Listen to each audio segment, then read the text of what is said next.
Hola, bienvenidos otra vez a mi canal. Muchas gracias por estar aquí. Bien, para este video tenemos un tema un poco especial.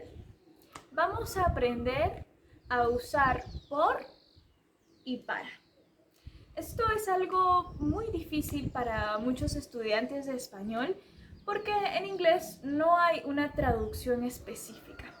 Pero yo les daré unos truquitos para que puedan aprender a usarlos correctamente. Bien.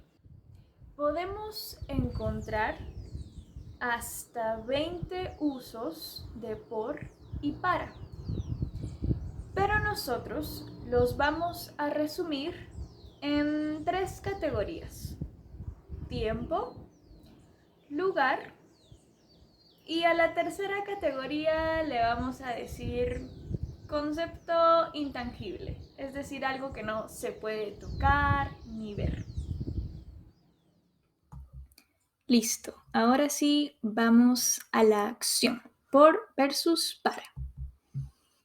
Vamos a recordar estas 3 categorías: lugar, tiempo y concepto intangible.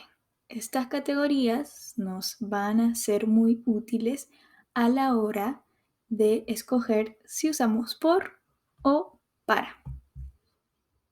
Bien, por podemos reemplazarlo por atravesar, cruzar o recorrer. Esto significa por cuando atravesamos un lugar, un espacio, un momento determinado. Mientras que para significa movimiento hacia algo, hacia un tiempo o un espacio también. Y, por supuesto, podemos reemplazarlo con hacia. Ahí tenemos los grafiquitos que nos van a ayudar a recordar. Bien, comenzamos con el primer ejemplo. Lugar. Aquí estamos hablando de lugares determinados. He paseado por las calles de Lima. He paseado por las calles de Lima. Es decir, he cruzado, he recorrido las calles de Lima. He paseado por las calles de Lima. Y ahí tenemos una foto de la ciudad de Lima, claro. Ahora seguimos con un lugar determinado. Podemos ir por la carretera 61 o por la carretera 163. Es decir, vamos a recorrer una carretera o la otra carretera. Ambas opciones. Vamos a pasar, cruzar, recorrer la carretera. Entonces usamos por. Ahora, también podemos referirnos a lugares indeterminados. Por ejemplo, por aquí llueve mucho. Por aquí llueve mucho. No decimos un lugar exacto, una carretera, una ciudad. Decimos como un área indeterminada. Por aquí. O una pregunta muy común en todos los hogares. ¿Viste mis llaves por aquí? ¿Viste mis llaves por aquí? No estamos especificando un lugar. Es un área indeterminada, usamos por, ¿no? Por aquí deben estar las llaves. Ahora seguimos con lugar, el uso de para. Me voy para Perú. Me voy para Perú. Me voy hacia Perú. ¿No? Es una afirmación. Estamos ahí comprando nuestro boleto de avión. Me voy para Perú. Voy a moverme, voy a viajar hacia Perú. O una invitación. Vamos para la playa. Vamos para la playa. Vamos a movernos hacia la playa. Ok, ahora pasamos a la segunda categoría. Tiempo. Duración. Un espacio de tiempo, un periodo de tiempo. Vamos a usar por. Por las mañanas tomo café. Por las mañanas. Es un periodo exacto de tiempo, aunque no es totalmente específico, es un periodo de tiempo en el que hago una acción. Por las mañanas tomo café. O por las noches hace frío. Por las noches hace frío. Es también un periodo de tiempo exacto, ¿no? Por. Ahora también vemos tiempo para el uso de para. Fecha límite o deadline, ¿no? Como se le conoce en inglés, ¿no? Cuando tenemos una fecha, una meta de entrega, debo preparar un discurso para mañana. Para mañana. Es decir, tengo que entregarlo sí o sí mañana. Esa es la fecha límite. Para mañana.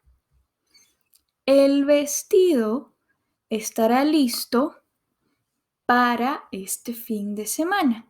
Para este fin de semana. Entonces, la fecha de entrega, la fecha límite es este fin de semana. El vestido estará listo para este fin de semana.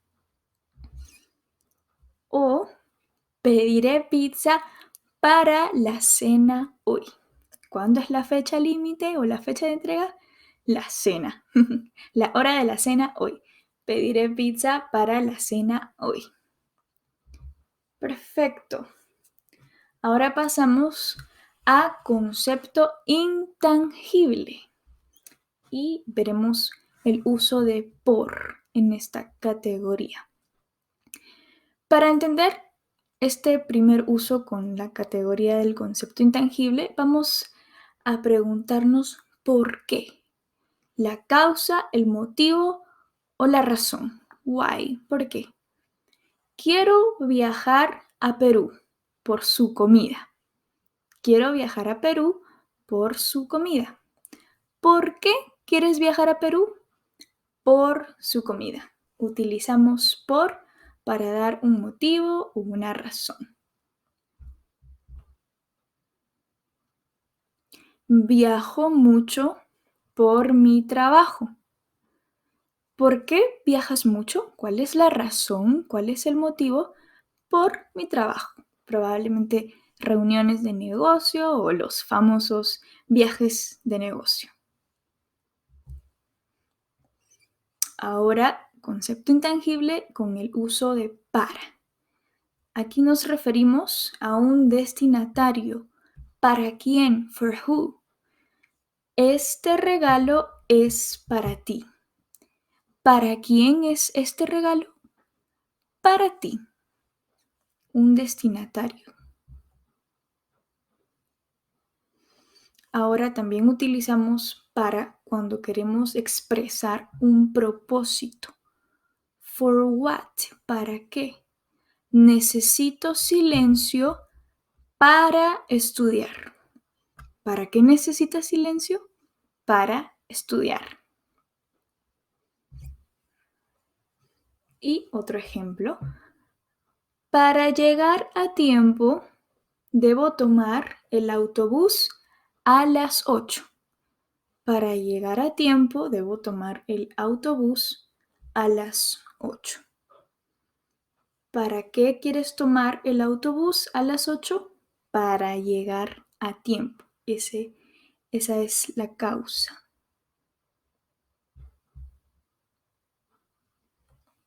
Bien, aquí tenemos un ejemplo combinado o mixto. La fiesta fue organizada por mis primos para celebrar el aniversario de sus padres. La fiesta fue organizada por mis primos para celebrar el aniversario de sus padres. Los primos organizaron la fiesta con el propósito de celebrar el aniversario de sus padres. Otro ejemplo. Yo pago por la comida y tú compras las bebidas para la cena. Yo pago por la comida. ¿Por qué pagas por la comida? Y tú compras las bebidas para la cena. ¿Para qué son las bebidas? Para la cena. El propósito.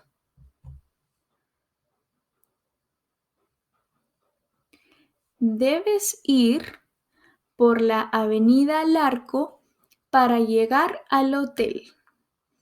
Debes ir por la avenida Larco para llegar al hotel.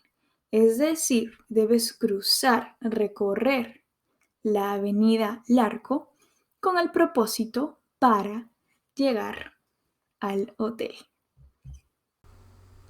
Finalmente, por el pueblo, para el pueblo. Una frase muy icónica. ¿Hecho por quién? Por el pueblo. ¿Para quién? For who? Para el pueblo. Con esta frase muy popular terminamos nuestra presentación y estoy segura que estos tips les serán muy útiles. Muy bien, muchas gracias por quedarse hasta el final. No olviden darle me gusta si les sirvió este video, suscribirse al canal si es que aún no lo han hecho y compartir. Nos veremos muy pronto. Adiós.